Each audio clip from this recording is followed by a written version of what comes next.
Conexão Unicinos. Apoio Monjoá. We give you fashion to be yourself. Olá, hoje é quinta-feira, 12 de setembro. E você acompanha o Conexão Unicinos pela TV e pela FM 103.3. O desempenho da economia brasileira no primeiro semestre de 2013. Esse foi o tema tratado por uma pesquisa realizada por estudantes do curso de Economia da Unicinos. No programa de hoje, conheça os resultados desse estudo. No estúdio, você fica por dentro do documentário que será exibido no próximo episódio do programa Espaço Universitário. Na previsão do tempo, saiba como será a sexta-feira para as cidades aqui da região e para todo o estado. E ainda no quadro Toque Conexão, Camila Keu fala sobre a MTV brasileira, que atualmente enfrenta uma crise e está passando por uma reestruturação. Eu sou Gabriela Clemente. Eu sou Vanessa Iores. O Conexão Unicinos está começando agora. Fique com a gente.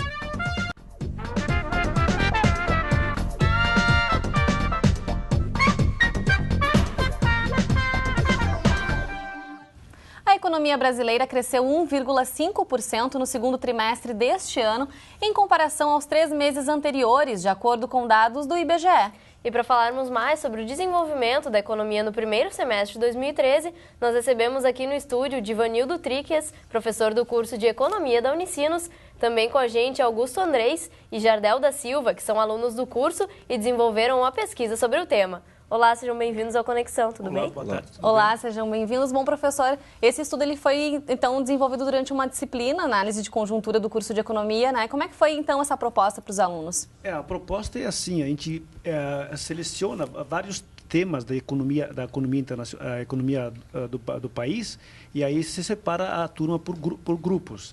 E, em particular, esse grupo que a gente vai apresentar hoje, vou conversar sobre o nível de atividade da economia brasileira. Então, que tipo de nível de atividade é essa? Quer dizer, nós vamos olhar o crescimento do PIB do país, do crescimento da economia, e aí a gente abre esse PIB por setores da economia, industrial, serviços, enfim, diversas categorias, e aí a gente faz análise dentro dessas categorias para ver o desempenho da economia como um todo. Uhum. Jardel, você poderia destacar, então, para a gente como é que foi o desempenho da economia brasileira nesse primeiro semestre? Desculpa.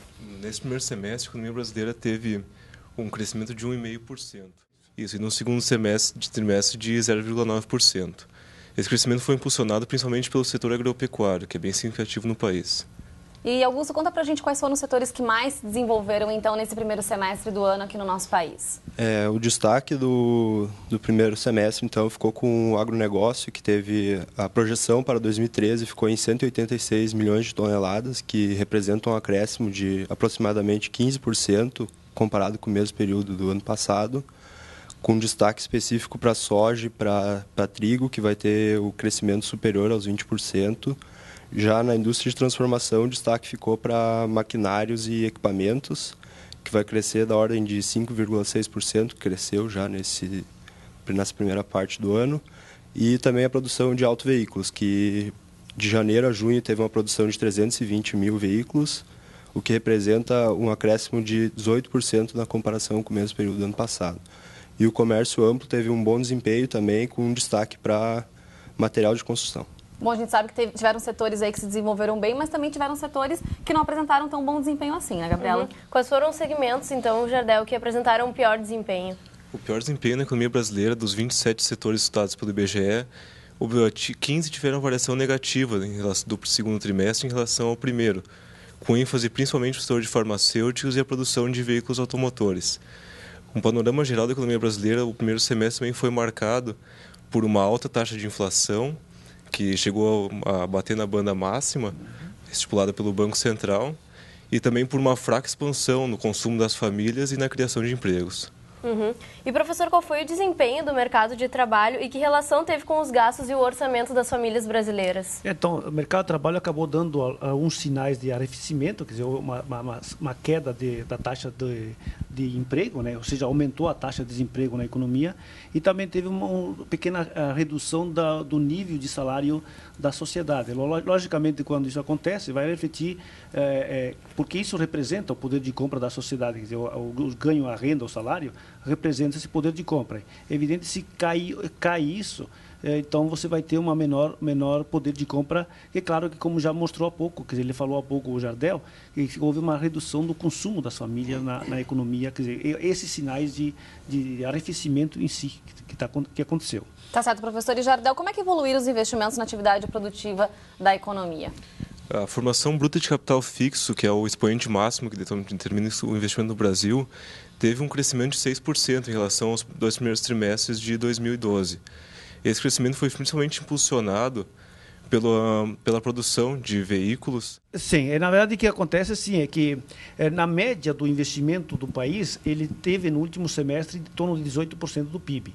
Então, por exemplo, aí uma comparação, que número seria este? Se nós olhássemos para a China, essa mesma razão é em torno de 40%. Então, na verdade, o investimento é aquele que consegue criar mais capacidade de produção da economia. Ou seja, para você ter um desempenho maior para a economia, maior crescimento, etc., necessariamente passa por esses investimentos. Então, você teve, digamos assim, algum desempenho, mas não foi tão significativo nessa natureza. Um outro problema que, na verdade, esteve relacionado com isso é que, no início do ano, nós tivemos dificuldade em aprovar a lei de diretriz orçamentária, tanto que isso acabou sendo aprovado em fevereiro. Então, aí, essa lei é que permite ao governo gastar mais na economia, fazer investimento, naquela plano de aceleração do crescimento, né? Uhum. Então, você acabou reduzindo a quantidade de investimento na economia e isso acabou refletindo um pouco, né, nesse desempenho, dessa variável em particular. Uhum. E, Augusto, como é que a gente pode avaliar, então, a atual situação econômica do Brasil comparado aos outros países do mundo? O momento é de certa instabilidade, porque os países emergentes estão patinando ainda para conseguir crescer. O exemplo disso é o próprio Brasil, que não está vindo com taxas de crescimento como costumava vir na década passada. A Rússia também não está com uma taxa forte de crescimento, a Índia. E os sinais positivos ficam por conta das economias mais desenvolvidas, como Japão, Alemanha, Estados Unidos, que vem apresentando a aceleração da taxa de crescimento.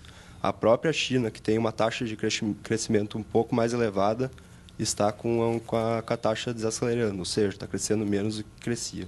E a moeda brasileira teve uma desvalorização nesse período, professor, de que forma isso acaba aí tendo um efeito sobre a nossa economia? Na verdade, você tem, imediato, você não tem muito efeito sobre isso. Por que acontece? No primeiro momento, olhando para a indústria em si, no primeiro momento você tem um aumento na taxa de câmbio, isso encarece a importação de produtos, matérias-primas. E aí essas matérias-primas são processadas internamente e, posteriormente disso, é que você vai vender para o mercado. E aí, nesse caso, que as empresas vão repassar para os preços futuramente. Então, quer dizer, o impacto que vai se dar é mais no longo do tempo. Outro lado, você está encarecendo, então, a importação de produtos finais e, novamente, você tem aí uma composição desses produtos finais na inflação do país. E isso pode rebater também no aumento da inflação. Mas, por outro lado, como o Banco Central ele está controlando, tem uma meta de inflação, então o que ele faz? Ele acaba aumentando a taxa de juros, como já aconteceu em meses anteriores, né? E aumentando a taxa de juros, isso vai ter um reflexo no custo de produção mais elevado ou na falta de crédito, digamos assim, para a economia como um todo. Uhum. E para a gente encerrar, então, Jardel, qual é a perspectiva da economia do Brasil nesse ano, então? Agora, no segundo semestre, a economia brasileira, o Banco Central liberou uma prévia do PIB e ele teve a sexta queda seguida na previsão. Ela passou de 3 para 2,5. Esse valor ele é bom em frente ao cenário internacional e ele representa um crescimento estável da economia brasileira.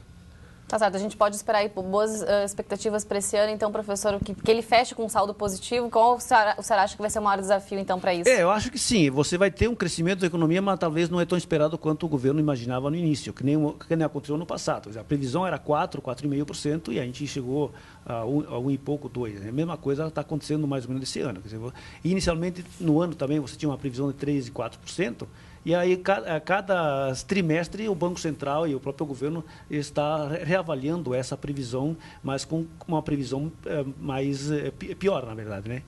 No fundo, é pouco relacionado com o cenário internacional. Você tem os países que não têm dando sinais de recuperação, mas essa recuperação não é tão expressiva nesse sentido. Tá certo. Então, muito obrigada pelas informações de vocês, parabéns pela pesquisa e até a próxima. Ok, até a próxima. Muito obrigado pela oportunidade. No próximo bloco, a gente fala sobre produções do espaço universitário exibido pela TV Unicinos. Você vai conferir um bate-papo com uma estudante do curso de jornalismo responsável em dar vida a um dos próximos episódios do programa. Não saia daí, a gente já volta.